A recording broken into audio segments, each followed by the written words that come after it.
All right, good morning, everybody. We'll get rolling here. Um, thanks for joining. So a bit of a change in schedule here. So we're obviously still in the fellow section of the presentation or of the case series, but our fellow who was supposed to talk unfortunately had something come up. So you all are stuck with me today, but the topic did not change. So we'll talk about a case of some fibular tendon pathology here. There's quite a bit of different pathology that could be talked about here, and so I really tried to stick to the protocol, to the protocol we want for this case series, and really talk specifically about a brevis tear. I'll touch on some of the associated pathology that we can see in this area, but certainly did not go much in depth just for the sake of this talk. And Doug gave a talk on a lateral ankle injury. I think that was last year, I believe. That was excellent, and so a lot of that I did not repeat here. So we will get rolling here. All right, nothing disclosed. So again, just to go over the whole goal here, because I think this is a very specific outline for these talks that we really like to follow. We like to focus this on your specific our specific sonographic approach to a very specific patient with a very specific presentation. And how do you approach that patient? How do you use ultrasound? How do you ensure that you fulfill the requirements for a complete examination, and that is the focus here. It's really not, as I've mentioned before, it's really not meant to go over every single type of pathology that we can see in this region. So just wanted to review that before we get going. All right, so this is the case. This is a real case. This is a soccer player, kind of post-college soccer player, plays, she was semi-pro maybe. Came in with atraumatic, insidious onset, progressively worsening lateral ankle pain. She's still able to play for the most part, but does, have a fair amount of symptoms after the fact, after she's done playing. She also notes that when she tries to strike a ball, she's right-footed.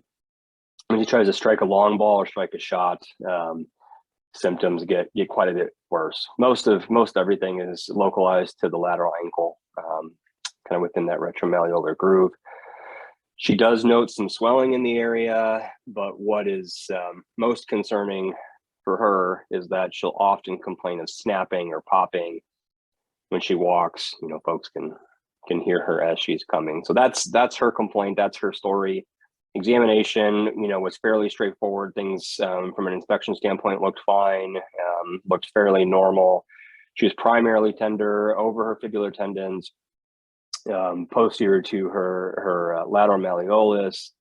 Importantly, always, checking base of the fifth. She had no pain down there whatsoever. Resisted eversion. Was uncomfortable, and when she did her little party trick, which was essentially making circles with her ankle, she would have fairly reliable and fairly reproducible snapping, which was intermittently uncomfortable for her.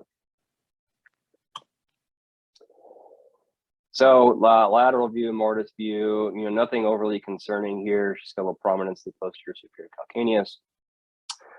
And on her mortise view, you don't really see much of anything. So fairly, or distal fibular lateral mal here is normal. So nothing overly exciting on her radiographs. So this is again from the new curriculum. So anterolateral ankle, there are quite a few structures. There's certainly some overlap with some of these structures here, but this is a fairly busy area with again quite a few structures here. Now, the curriculum is and was created to create a list of structures that are expected and encouraged for sports medicine fellows to be able to find with an ultrasound by the end of their fellowship. This does not at all mean that all of these structures are required for a complete examination. And I just want to make that point because I've had a couple folks come up to me at various points over the last few months, saying in regards to this case series, I've looked at the protocol, at the curriculum, and man, do I have to do all of that for a complete examination? And the answer is no. This is a guideline. This is a guideline, but not meant to be comprehensive and not meant to be, prescriptive for clinical practice. So these are all the structures that are listed. I certainly do not do all of these on every single patient, as should everybody. You should tailor your protocol to that specific patient. So for the most part, these are the structures that I will look at almost always, for the most part, always for these patients. And then, I'll add in some of these other structures, particularly some of these lateral ankle structures, which Doug has done an excellent job talking about previously, if needed. But these are the structures for this specific patient.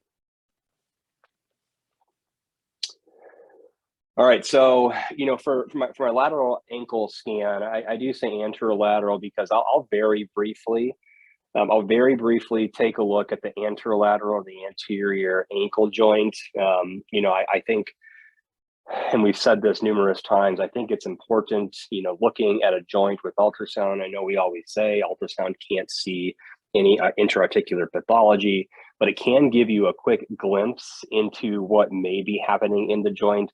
Right. So if we look at this anterior ankle joint and, there is, synovial proliferation, or there is a massive effusion, that would clue you into, hey, there might be something going on intra-articularly, and that might change, your protocol, and that might change your thought process. So I do take a quick look at the anterolateral ankle joint to see primarily if there's an effusion, and you could consider, doing dynamic imaging here to look for anterior impingement. But for this patient, you can see her anterior ankle joint was fairly normal, no big effusion or anything out of the norm here. And with active ankle dorsiflexion, there was no evidence of impingement here.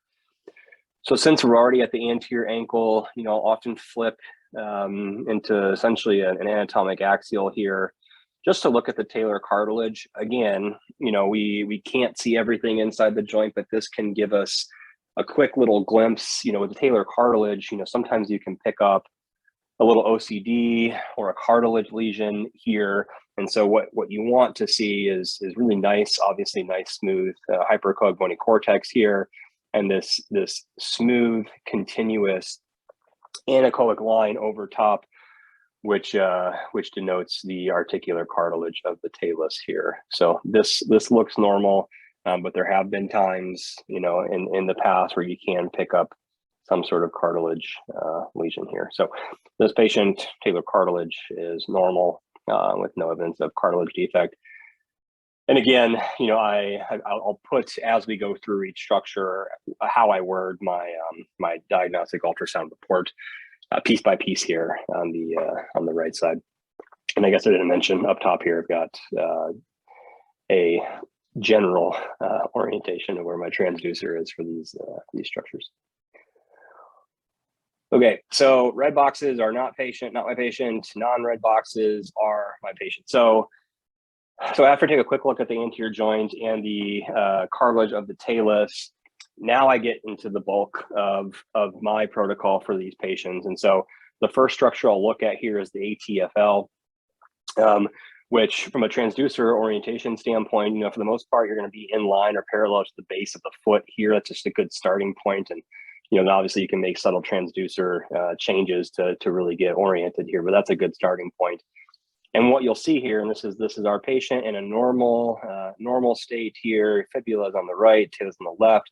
You get this nice fibular hyperechoic structure that is completely on tension, which is your ATFL. So the ATFL here in this patient looks stone cold normal here, no pathology whatsoever.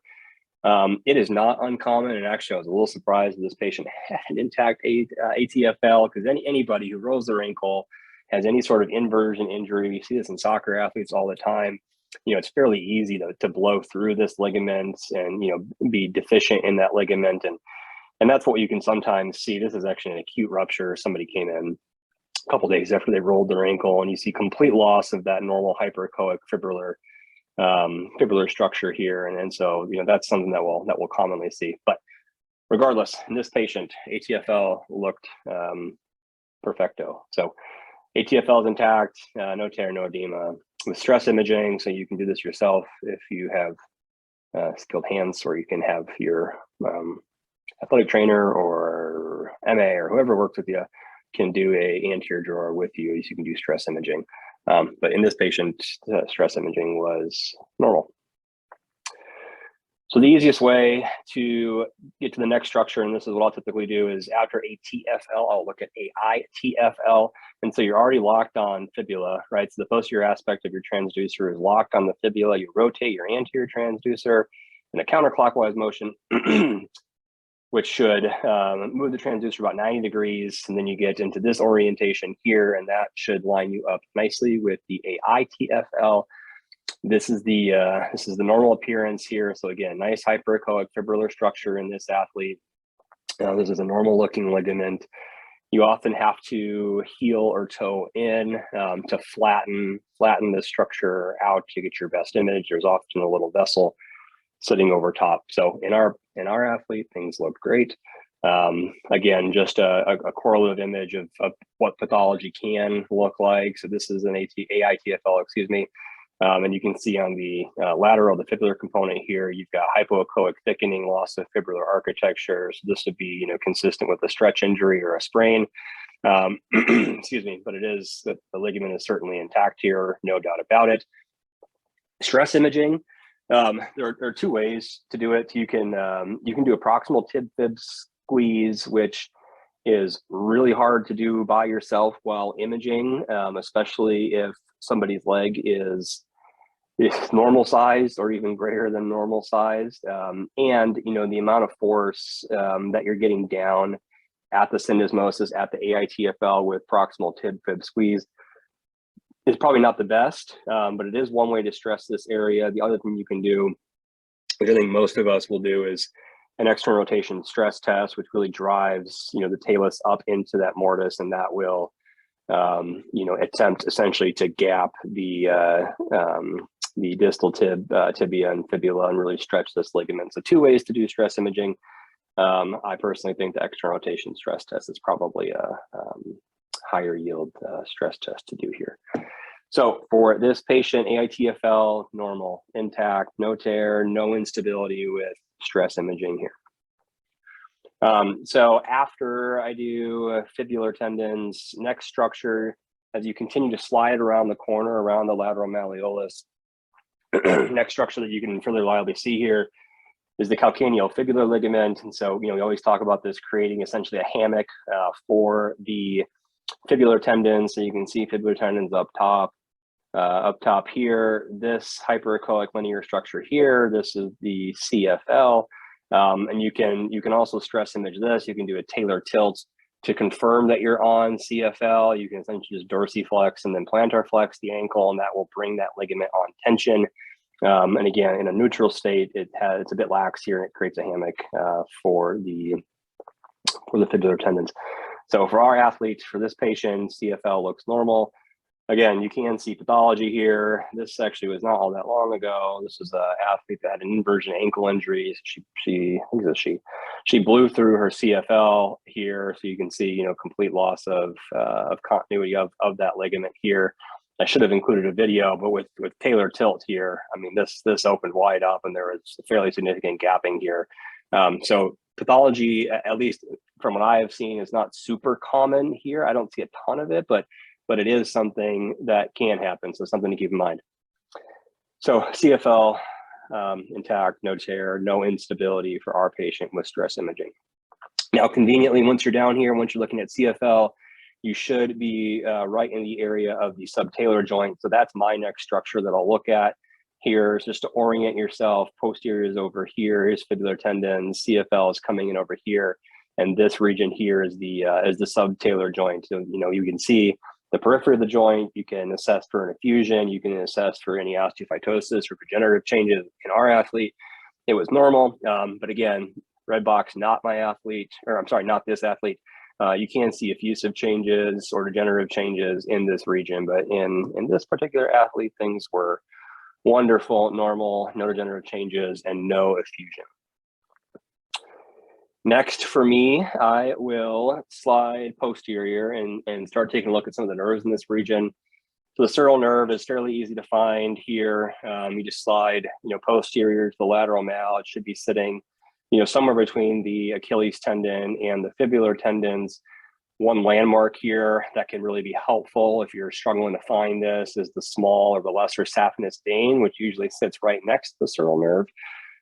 This can be fairly easily compressed, so just make sure you're not applying too much transducer pressure. But here's sural nerve. Again, if you're having trouble finding it, its neighbor, the lesser saphenous vein, usually sits right next to it. So that can help clue you in as to where this is. And in this patient, the sural nerve was normal. So normal sural nerve, no focal compression, no fascicular loss. And I will, whenever I'm doing, for the most part, ever doing an evaluation of these nerves, I will comment on whether or not my transducer along the course of the nerve reproduced symptoms, because we certainly know that there can be, a neuritis with a normal appearing nerve. And so I do think it's really important, I'll say, no reproduction of symptoms with sonal palpation throughout the evaluated region of the nerve. And I think that can really be helpful because, if you're moving your transducer along the nerve and this patient says, yeah, my God, I'm getting zaps and that's my normal pain, that can clue you into maybe that being a pain generator. The superficial fibular nerves, there's a couple spots I think are really important to evaluate this. Certainly looking at it far proximally in a subfascial region is important, and also looking at it as it courses and exits its fascia, because that can be a compression spot, and it can cause some of these, dorsal, anterolateral foot and ankle symptoms. So always take a look at that. I will usually do a little cine loop as it exits the fascia there. The other thing, the superficial fibular nerve does bifurcate. So its distal branches include the medial and intermediate dorsal cutaneous nerve. And so nerves. So it is important to follow those as well. And you can see here's that nerve. Here it is bifurcating. So you've got one branch here. One branch here. This is the medial dorsocutaneous nerve, and this is the intermediate dorsocutaneous nerve. So it is important to look at both of those as well, because pathology can certainly be seen with those guys. I'm going to stop this just in case the video there was crashing. So for this patient, the superficial fibular nerve from its fascial exit and distal is normal. The medial and intermediate dorsocutaneous nerves are normal. And then again, no reproduction of symptoms with sonal palpation throughout the evaluated region of the nerves.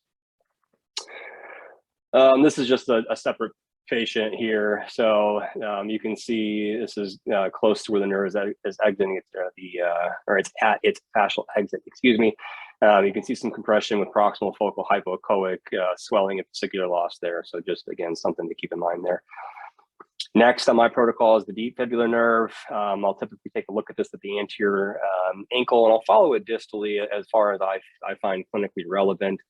In this patient, the deep fibular nerve was normal here. Same stuff. I'm not going to reread this here, but I, again, comment on reproduction of symptoms with sonal palpation. You can catch some pathology here, not uncommonly, and I'll see this in folks that wear tight-fitting shoes or tight-fitting sandal here, where the deep fibular nerve can be compressed, under the EDB muscle or tendon. And you get this focal hypoechoic swelling here. And I probably see, one or two of these a year. And it's usually from somebody wearing some funky sandals or tight fitting shoes. So something to keep in mind, somebody presents with web space pain, just something that can be seen here. All right. So moving on to the last couple minutes here, to the pathology for this patient. So again, this is not typically where I do my fibular tendon evaluation. I do it earlier, like I mentioned, but again, I moved it down here for the sake of this talk. So there's a couple important regions here that I think are important to evaluate these tendons. So this is far proximal here. You've got lateral mal here. So this is before these things start to progress downward and closer to the lateral mal. So up in this region here, you've got longest tendon up top, brevis down here. You got brevis muscle belly to the right of the screen here. And again, normal tendons, hyperechoic, kind of speckled, broom end appearance. These tendons look perfect at this region here. Her tendons look great at this region here. This is where the money's at in this patient. So as we start to slide down, so you've got lateral mal here on the left here, you've got this hypoechoic triangular structure here, which courses to the right or posterior. That's a superior fibular or superior peroneal retinaculum here. And now you've got fairly easily identified abnormal tendons here. So this is the longest tendon here. And this crescentic looking structure here, that's the poor brevis tendon that's getting beat up by longus. And so what this is here, this is a an early longitudinal split tear, which we will commonly see, and I will commonly see it with somebody who's got some instability of these tendons, or at least intrasheath subluxation, which I'll show you a video of. But essentially what happens is the longest tendon essentially saws into brevis tendon and creates this longitudinal tear. And I often have people ask, what does that mean? What does a longitudinal tear mean? So if you think of like a loaf of bread, if somebody ruptures a tendon or has a normal run-of-the-mill tendon tear, it's like cutting a loaf of bread in half, right? So you've got complete discontinuity of tendon ends here.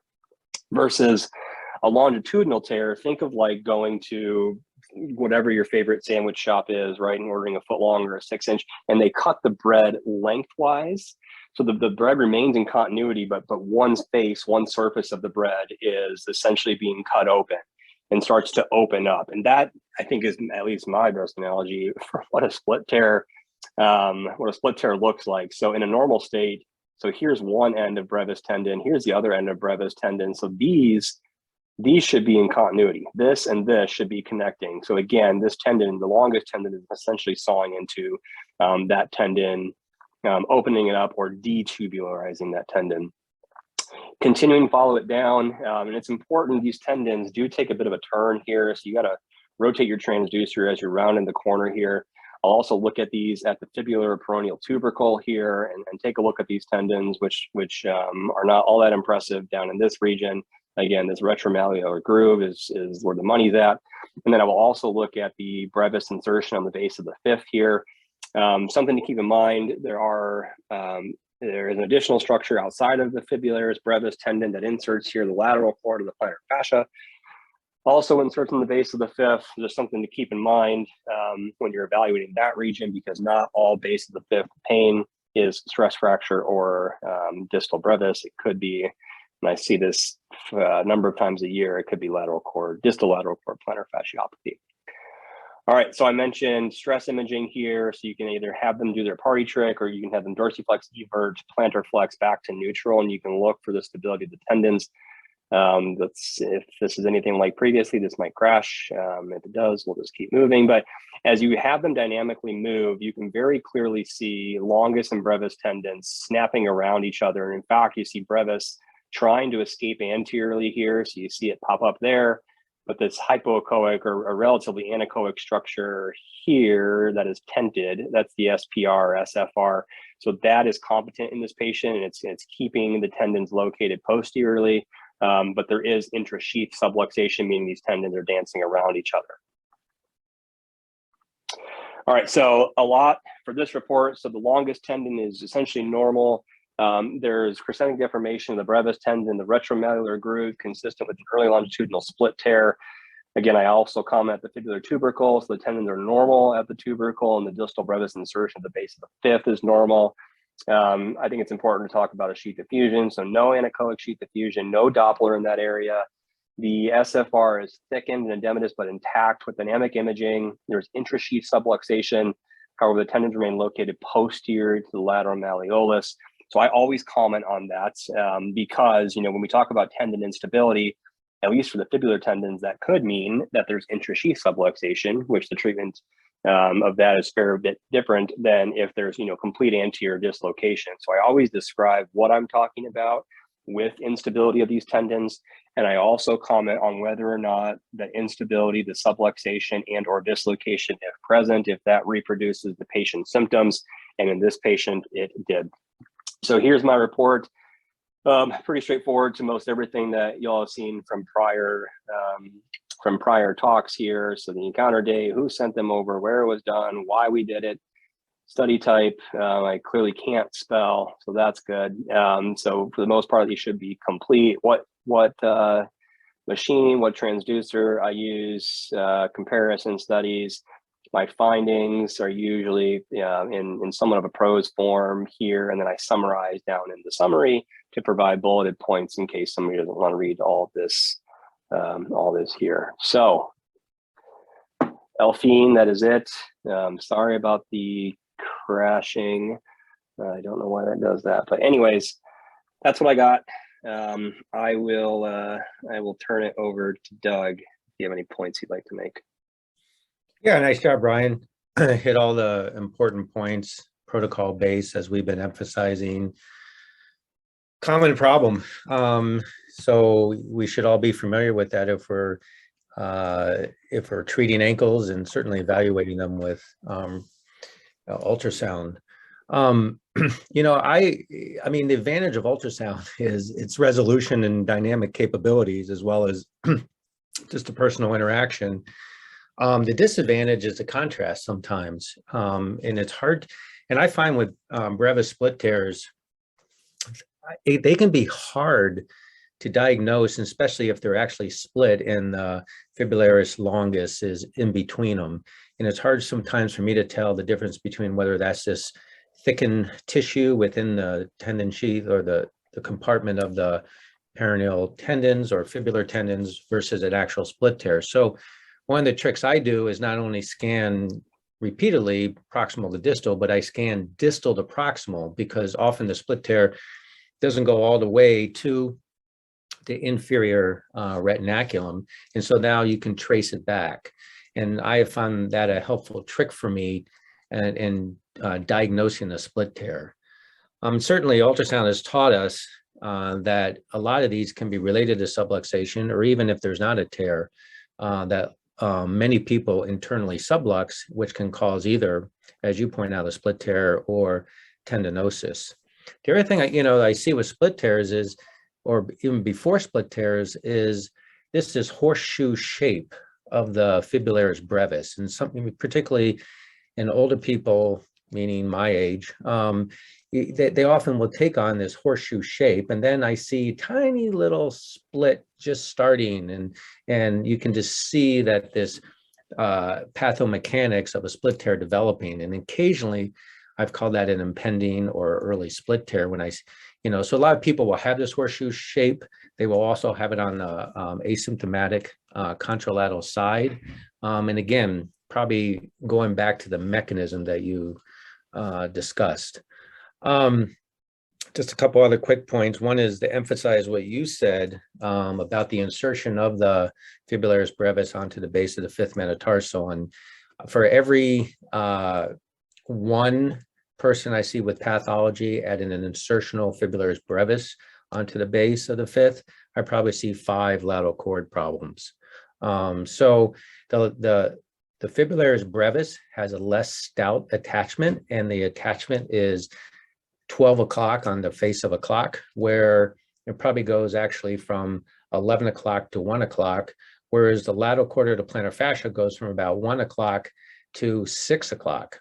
And so it's a much more stout attachment, and often is associated with people with plantar fasciopathy because they're walking on the lateral aspect of the foot.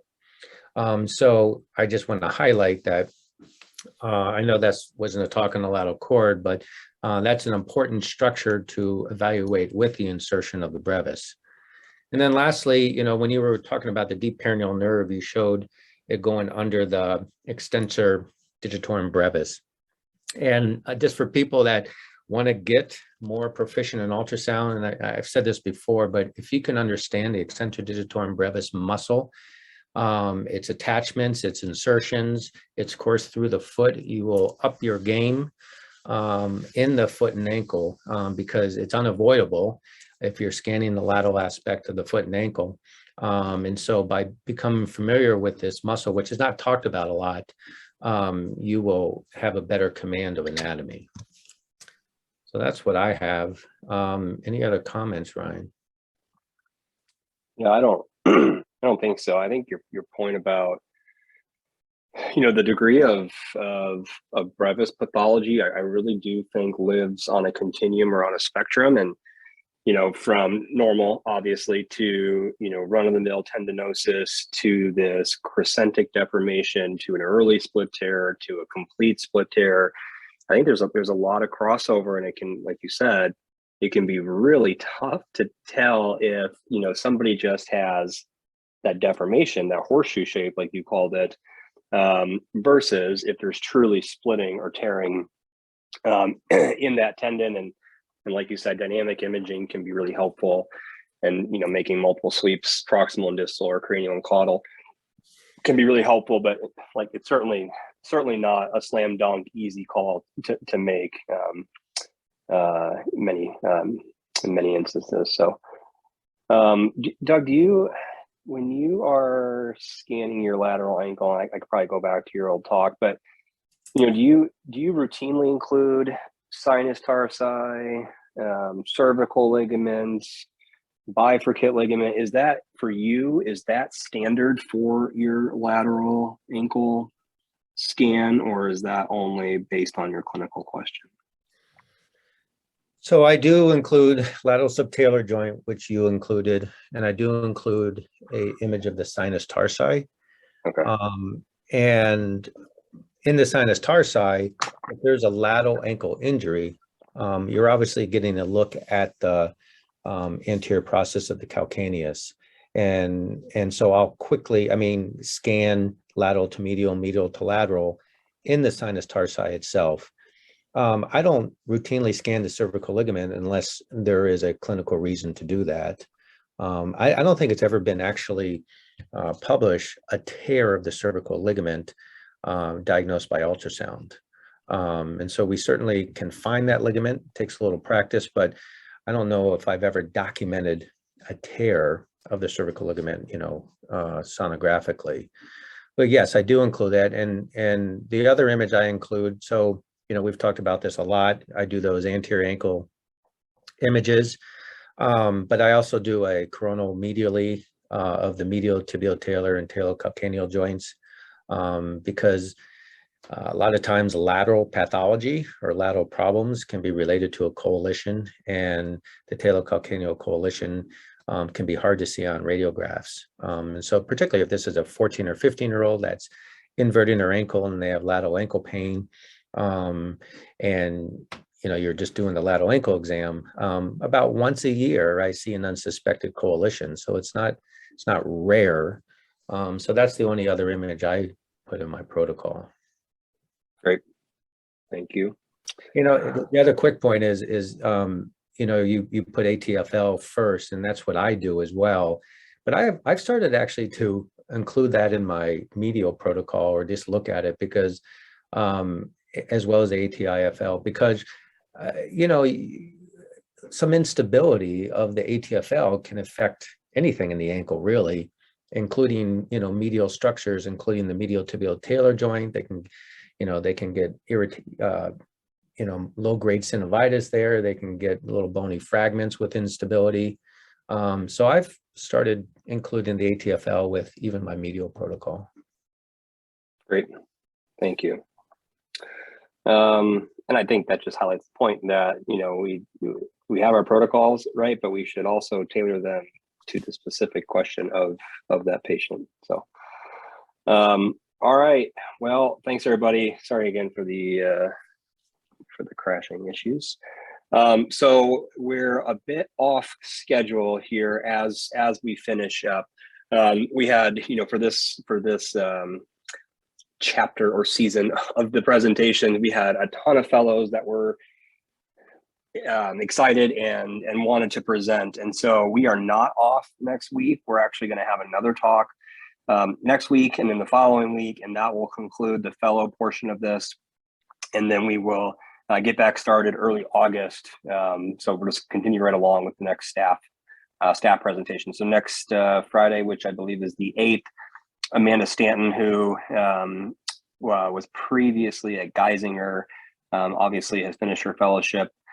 She will be giving a talk on a scapholunate ligament injury, and I believe with a concomitant ganglion in that region. So that'll be next week. We're not skipping a week. So otherwise, everybody have a good weekend, good rest of your Friday.